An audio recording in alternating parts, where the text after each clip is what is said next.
बिस्मिल्लाहिर्रहमानिर्रहीम। अस्सलाम वालेकुम व्यूअर्स। आज का प्रोग्राम बहुत ही इम्पोर्टेंट और तवज्जो तलब है, क्योंकि गलत तशख़ीस की वजह से और महज अंदाज़े की बुनियाद पर बहुत से मरीज़ बवासीर का मर्ज़ समझकर इलाज करवाते रहते हैं, लेकिन जब बीमारी की तकलीफ़ और शिद्दत बढ़ जाती है तब पता चलता है कि मरीज़ को बवासीर की बीमारी तो है ही नहीं, बल्कि ये तो फिशर का मसला है या फिस्टुलाज़ हैं। लेकिन तब तक मरीज़ का बहुत सा वक्त और पैसा ज़ाया हो चुका होता है। इसलिए मेरी आप सबसे गुजारिश है कि आपने मेरी बात तवज्जो से सुननी है और याद रखनी है, ताकि खुदा न खास्ता अगर किसी को फिशर का मसला है या फिस्टुलाज़ का है या बवासीर की बीमारी है तो बीमारी की फ़ौरन सही तशख़ीस हो सके और मर्ज़ को फ़ौरन ख़त्म किया जा सके।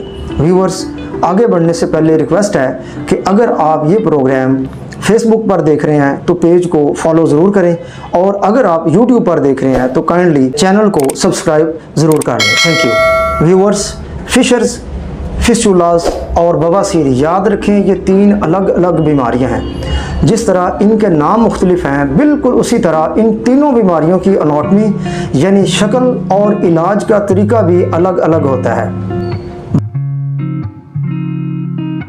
बवासीर की बीमारी में एनस के अंदर और एनस के इर्द गिर्द मोके यानी हेमरॉइड्स पैदा हो जाते हैं। ये मोके शुरू में छोटे होते हैं और एनस के अंदर रहते हैं, लेकिन जैसे जैसे ये मोके बड़े होते जाते हैं ये एनस के बाहर आ जाते हैं। ये मोके दर हकीकत खून की नालियाँ होती हैं जो कि बहुत ही सेंसिटिव और कमज़ोर होती हैं। मुसलसल कब्ज़ का रहना, गोश्त का ज़्यादा इस्तेमाल, गर्म चीज़ें ज़्यादा खाना और रफ़ा हाजत के वक्त ज़ोर लगाने की वजह से खून की इन नालियों में स्वेलिंग पैदा हो जाती है और ये खून की नालियाँ मोकों की शक्ल इख्तियार कर लेती हैं। बवासीर की सूरत में एनस के मुकाम पर दर्द, जलन, चुभन और ख़ारिश की शिकायत होती है। रफ़ा हाजत खुलकर और तसल्ली बख्श नहीं होती, यानी अनकम्प्लीट डेफिकेशन होती है, और बाज़ केसेस में टॉयलेट जाने के बावजूद भी हाजत बाकी रहती है। खूनी बवासीर में रफ़ा हाजत से पहले, दरमियान में या रफ़ा हाजत के बाद ब्लीडिंग भी होती है। व्यूअर्स, एनल फिशर की बीमारी में एनस के मुकाम पर चीरा या कट लग जाता है। ये कट एक या एक से ज़्यादा भी हो सकते हैं। इसके अलावा एनल फिशर की बीमारी में ब्लड नहीं आता या कम आता है, लेकिन दर्द बहुत ज़्यादा होती है। ये दर्द स्टूल पास करते वक्त शुरू होता है, जो कि कमोबेश 2-3 घंटे तक जारी रहता है।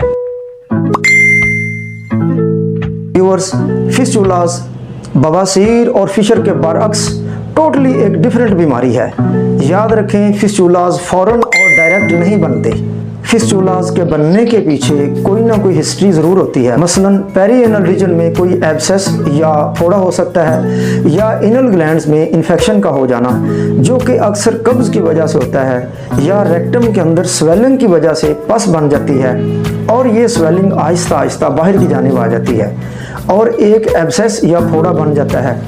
अगर टाइमली इस फोड़े का इलाज ना करवाया जाए तो अंदर की जानिब एक टनल बन जाता है जिसे फिस्टुलाज़ कहते हैं। इस टनल या पाइप का एक मुंह अंदर की जानिब होता है जिसे इंटरनल ओपनिंग कहते हैं, और एक मुंह बाहर की जानिब होता है जिसे एक्सटर्नल ओपनिंग कहते हैं। सादा लफ्ज़ों में हम यूँ भी कह सकते हैं कि फिस्टुलाज़ एक पाइप नुमा ज़ख़म होता है जिसके दो मुंह होते हैं। एक मुंह अंदर की जानिब होता है और दूसरा मुंह बाहर की जानिब होता है। इसके अलावा पेरीएनल रीजन में बार बार फोड़े का बनना भी फिस्टुला की अलामत है, जिसमें से पस डिस्चार्ज होती रहती है।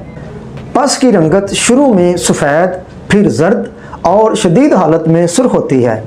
व्यूअर्स, आई होप कि मेरी इन गुजारिशात से आपको बवासीर, फिशर और फिस्टुलाज़ के दरमियान फ़र्क अच्छी तरह समझ आया होगा। इसी के साथ अपने मौलिज, हर्बलिस्ट और होम्योपैथिक डॉक्टर मियां अहमद रज़ा सज्जाद को नेक्स्ट प्रोग्राम तक इजाज़त दें। फ़ी अमानिल्लाह। अस्सलाम वालेकुम।